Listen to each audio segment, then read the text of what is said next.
എല്ലാവർക്കും സുഖമാണെന്ന് വിശ്വസിക്കുന്നു. സംസ്ഥാനത്ത് ഡിസംബർ മാസം വിതരണം ചെയ്ത ക്ഷേമ പെൻഷനിൽ കേന്ദ്രവിഹിതം ബാക്കിയുള്ള 300, 200, 500 അക്കൗണ്ടുകളിലേക്ക് എത്തിയിട്ടുണ്ട്. അവ ലഭിച്ചിട്ടുള്ള ആളുകൾ താഴെ ഒന്ന് കമന്റായി രേഖപ്പെടുത്തുക. ഇനി ജനുവരി പെൻഷൻ വിതരണമാണ്. ജനുവരി 20-ന് ശേഷം ഈ ഒരു തുകയുടെ വിതരണം ഉണ്ടാകും.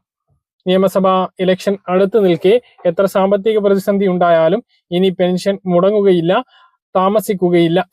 അടുത്തത് ക്ഷേമ പെൻഷൻ വർധനവുമായി ബന്ധപ്പെട്ട കാര്യമാണ്. 2 മാസം മുമ്പാണ് ക്ഷേമ പെൻഷൻ 400 രൂപ വർദ്ധിപ്പിച്ച് 2000-ലേക്ക് എത്തിച്ചത്. അതേസമയം ഇനിയും 500 രൂപ കൂടി 2500-ലേക്ക് പെൻഷൻ എത്തിക്കും എന്നുള്ള റിപ്പോർട്ട് വരുന്നുണ്ട്. ഈ മാസം 29-ാം തീയതിയാണ് ബജറ്റ് പ്രഖ്യാപിച്ചിട്ടുള്ളത്. ആ ബജറ്റിൽ 500 രൂപ കൂടി വർദ്ധിപ്പിച്ച് 2500-ലേക്ക് പെൻഷൻ എത്തിക്കും എന്നുള്ളതാണ് നമ്മൾ ആകാംക്ഷയോടെ പ്രതീക്ഷയോടെ കാത്തിരിക്കുന്ന പെൻഷൻ വർധനവ്. പെൻഷന്റെ കാര്യത്തിൽ ഏറ്റവും സങ്കടം നിർമ്മാണ തൊഴിലാളി ക്ഷേമ പെൻഷന്റെ കാര്യമാണ്. പെൻഷൻ കുടിശ്ശിക തീർത്തു നൽകുമെന്ന് പഞ്ചായത്ത് ഇലക്ഷന് മുമ്പ് മുഖ്യമന്ത്രി വാർത്താ സമ്മേളനത്തിൽ പറഞ്ഞിരുന്നു. എങ്കിലും അത് ഉണ്ടായില്ല. കേവലം 2 മാസത്തെ പെൻഷനാണ് കഴിഞ്ഞ 2 മാസത്തിൽ ലഭിച്ചിട്ടുള്ളത്. ഡിസംബർ മാസത്തേതും നവംബർ മാസത്തേതും കൂട്ടി 3200 രൂപ മാത്രമാണ് ലഭിച്ചത്. എല്ലാവർക്കും പെൻഷൻ കൂട്ടിയപ്പോൾ നിർമ്മാണ തൊഴിലാളി പെൻഷനും ആ പഴയ 1600 വെച്ച് തന്നെയാണ് ലഭിക്കുന്നത് എന്നുള്ള സങ്കടമുണ്ട്. അതുപോലെ തന്നെ പ്രവാസി ക്ഷേമ പെൻഷനും ഇടയായിട്ട് മുടങ്ങിക്കൊണ്ടിരിക്കുന്ന ഒരു സാഹചര്യമുണ്ട്. നേരത്തെ 5-ാം തീയതി, അതായത് മാസം തുടക്കത്തിൽ തന്നെ ലഭിച്ചിരുന്ന ക്ഷേമ പെൻഷനായിരുന്നു ഇത് കഴിഞ്ഞ 10 മാസത്തോളമായിട്ട് പ്രവാസി ക്ഷേമ പെൻഷന്റെ കാര്യത്തിനും വലിയ പ്രയാസമാണുള്ളത്. അപ്പൊ പുതിയ വർഷത്തിലേക്ക് കടക്കുമ്പോൾ ഈ പ്രതിസന്ധിയെല്ലാം തീരും എന്ന് നമ്മൾ ആത്മാർത്ഥമായിട്ട് പ്രതീക്ഷിക്കുന്നു, പ്രാർത്ഥിക്കുന്നു. മറ്റൊന്ന് വലിയ വിപ്ലവമാകാനിരിക്കുന്ന സ്ത്രീ സുരക്ഷാ പെൻഷനാണ്. ഇതിന്റെ അപേക്ഷ ഇപ്പോൾ സ്വീകരിച്ച് കഴിഞ്ഞ 22-ാം തീയതി മുതലാണ് സ്വീകരിച്ച് തുടങ്ങിയിട്ടുള്ളത്. അപ്പോൾ ഇനിയും അപേക്ഷ സമർപ്പിച്ചിട്ടില്ലാത്ത ആളുകൾ ആ അപേക്ഷ നൽകാൻ വേണ്ടിയിട്ട് ശ്രദ്ധിക്കുക. എന്തായാലും ഈ മാസം ജനുവരി മാസത്തിൽ തന്നെ അതിന്റെ ഒരു വിതരണം ഉണ്ടാകും എന്നുള്ളതാണ് നമുക്ക് ലഭിക്കുന്ന സൂചനകൾ.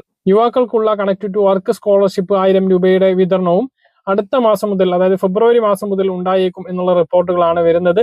അതിന്റെ അപേക്ഷ കഴിഞ്ഞ മാസം മുതൽ തന്നെ സ്വീകരിച്ചു തുടങ്ങിയിരുന്നു.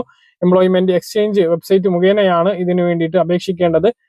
18 മുതൽ 30 വയസ്സ് വരെയുള്ള യുവാക്കൾക്കാണ് ഈ ഒരു സ്കോളർഷിപ്പ് ലഭിക്കുക. അടുത്ത കാര്യം നോക്കുകയാണെങ്കിൽ ആധാർ കാർഡാണ്. ആധാർ കാർഡിൽ നിരന്തരം മാറ്റങ്ങളാണ് യൂണിക് ഐഡന്റിഫിക്കേഷൻ അതോറിറ്റി വരുത്തിക്കൊണ്ടിരിക്കുന്നത്. കഴിഞ്ഞ മാസമാണ് QR കോഡ് അടിസ്ഥാനമാക്കി പുതിയ ആധാർ കാർഡ് കൊണ്ടുവരും എന്ന് പറഞ്ഞിട്ടുള്ളത്. അത് ഈ മാസം ഇറക്കാൻ സാധ്യതയുണ്ട്. അതുപോലെ തന്നെ ആധാർ ആപ്പും ഇപ്പോൾ സജീവമായിരിക്കുകയാണ്. ഇതിലൂടെ നമുക്ക് മൊബൈൽ നമ്പർ തിരുത്താൻ, മൊബൈൽ നമ്പർ ആഡ് ചെയ്യാൻ ഇവയെല്ലാം സാധിക്കുന്നതാണ്. അതുപോലെ തന്നെ ആധാറുമായി ബന്ധപ്പെട്ട്, ആധാർ പുതുക്കലുമായി ബന്ധപ്പെട്ട് നിരവധി മാറ്റങ്ങളാണ് വരാനിരിക്കുന്നത്. ആധാർ അപ്ഡേഷൻ 10 വർഷം കഴിഞ്ഞിട്ടുള്ളവർ അത് നിർബന്ധമായിട്ടും ചെയ്യുക. മൊബൈൽ നമ്പർ ആഡ് ചെയ്യാത്തവർ അത് ചെയ്യാൻ വേണ്ടി ശ്രദ്ധിക്കുക. ഇനി അങ്ങോട്ട് ആധാർ ലിങ്ക് ചെയ്തിട്ടുള്ള മൊബൈൽ നമ്പറിലേക്ക് OTP എല്ലാ കാര്യങ്ങൾക്കും വേണ്ടിവരും. അടുത്തത് SIR-മായി ബന്ധപ്പെട്ട കാര്യമാണ്. SIR-ലെ കരട് വോട്ടർ പട്ടികയാണ് ഇപ്പോൾ പ്രസിദ്ധീകരിച്ചിട്ടുള്ളത്. അന്തിമ വോട്ടർ പട്ടിക ഫെബ്രുവരിയിലാണ് പ്രസിദ്ധീകരിക്കുക. ഫെബ്രുവരി 23-ന് അന്തിമ വോട്ടർ പട്ടിക പ്രസിദ്ധീകരിക്കുകയും അതോടൊപ്പം തന്നെ SIR-മായി ബന്ധപ്പെട്ട നടപടികൾ പൂർത്തീകരിക്കുന്നതുമാണ്.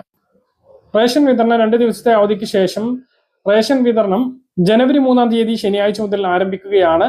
ഈ മാസത്തെ ഒരു പ്രത്യേകത, നീല വെള്ള റേഷൻ കാർഡുള്ളവർക്ക് ആട്ട കൂടി ഏർപ്പെടുത്തിയിട്ടുണ്ട്. അതേസമയം ക്രിസ്മസ് ന്യൂ ഇയറിനോടനുബന്ധിച്ച് സ്പെഷ്യൽ അരി നൽകിയത് കൊണ്ട് തന്നെ ഈ ജനുവരി മാസത്തിൽ അരി വിഹിതം കുറവാണ്. 2 കിലോ അരി മാത്രമാണ് വെള്ള റേഷൻ കാർഡിനുള്ളത്. സ്പെഷ്യൽ അരി നീല റേഷൻ കാർഡിനില്ല. അടുത്തത് ഗ്യാസ് സബ്സിഡി KYC-യുമായി ബന്ധപ്പെട്ട വിവരങ്ങളാണ്. എല്ലാ ഗ്യാസ് ഗുണഭോക്താക്കളും KYC നടപടി പൂർത്തീകരിക്കണം. കഴിഞ്ഞ ഒരു വർഷത്തിനുള്ളിൽ ഈ കാര്യം ചെയ്തിട്ടുണ്ട് എങ്കിൽ പിന്നീട് ഇപ്പോൾ ചെയ്യേണ്ടത് ആവശ്യമില്ല, അല്ലാത്തവർ ചെയ്യണം.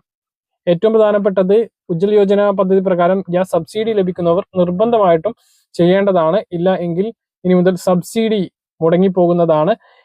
അപ്പോൾ എന്നാണോ സബ്സിഡി ചെയ്യുന്നത് അതിനുശേഷം മാത്രമാണ് ആ മുടങ്ങിപ്പോയിട്ടുള്ള സബ്സിഡി പുനഃസ്ഥാപിച്ച് കിട്ടുക. മാർച്ചിന് മുമ്പ് ഇത് ചെയ്തിട്ടില്ല എങ്കിൽ സബ്സിഡി പൂർണ്ണമായിട്ടും നിലച്ചു പോകുന്നതാണ്. മറ്റൊന്ന് സൗജന്യ കുടിവെള്ളമാണ്. BPL വിഭാഗത്തിൽപ്പെട്ട മാസം 15000 ലിറ്ററിന് താഴെ വെള്ളം ഉപയോഗിക്കുന്ന കുടുംബങ്ങൾക്ക് വെള്ളം ബില്ല് സൗജന്യമാക്കുന്നതിന് വേണ്ടി അപേക്ഷിക്കാം. കഴിഞ്ഞ വർഷങ്ങളിൽ അപേക്ഷിച്ചിട്ടുള്ള ആളുകൾ, ആനുകൂല്യം ലഭിക്കുന്ന ആളുകൾ റിന്യൂവൽ ചെയ്യുന്നതിനും ഇപ്പോൾ അപേക്ഷ സമർപ്പിക്കാം. ഇതിനു വേണ്ടി കുടിശ്ശികയുണ്ട് എങ്കിൽ, നിലവിൽ ബില്ലിൽ കുടിശ്ശികയുണ്ട് എങ്കിൽ കുടിശ്ശിക അടച്ചു തീർക്കുകയും വെള്ളത്തിന്റെ മീറ്റർ കേടായിട്ടുണ്ട് എങ്കിൽ അത് മാറ്റി സ്ഥാപിക്കുകയും വേണം. എന്നാൽ മാത്രമേ ആനുകൂല്യത്തിന് അർഹത ഉണ്ടായിരിക്കുകയുള്ളൂ. മുമ്പ് വാടക വീട്ടിൽ താമസിച്ചിരുന്ന ആളുകൾക്ക് ഇതിന്റെ ആനുകൂല്യം ലഭിച്ചില്ല. ഈ വർഷം മുതൽ വാടക വീട്ടിൽ താമസിക്കുന്നവർക്കും ഈ ആനുകൂല്യം ലഭിക്കും. BPL റേഷൻ കാർഡ് ആവണം അവരുടേതും. അതിനുവേണ്ടി വാടക ചീട്ടും അതുപോലെ തന്നെ ഉടമസ്ഥന്റെ സമ്മതപത്രവും കൂടി വേണം. PM കിസാൻ സമ്മാൻ നിധിയുടെ അടുത്ത ഗഡുവിന്റെ വിതരണമാണ് ഇനി നമ്മൾ കാത്തിരിക്കുന്നത്. അതായത് 2025-26 സാമ്പത്തിക വർഷത്തെ അവസാന ഗഡുവായിട്ടുള്ള ഡിസംബർ, ജനുവരി, ഫെബ്രുവരി, മാർച്ച് മാസത്തെ തുകയാണ്. അത് ഫെബ്രുവരിയിൽ വിതരണം ചെയ്യാനാണ് ഏറ്റവും കൂടുതൽ സാധ്യത. ഇല്ലെങ്കിൽ മാർച്ചിൽ എന്തായാലും അതിന്റെ വിതരണം ഉണ്ടാകും. ഈ വർഷം നമ്മൾ ഏറെ ആകാംക്ഷയോടെ കാത്തിരിക്കുന്നത് നിയമസഭാ ഇലക്ഷനാണ്.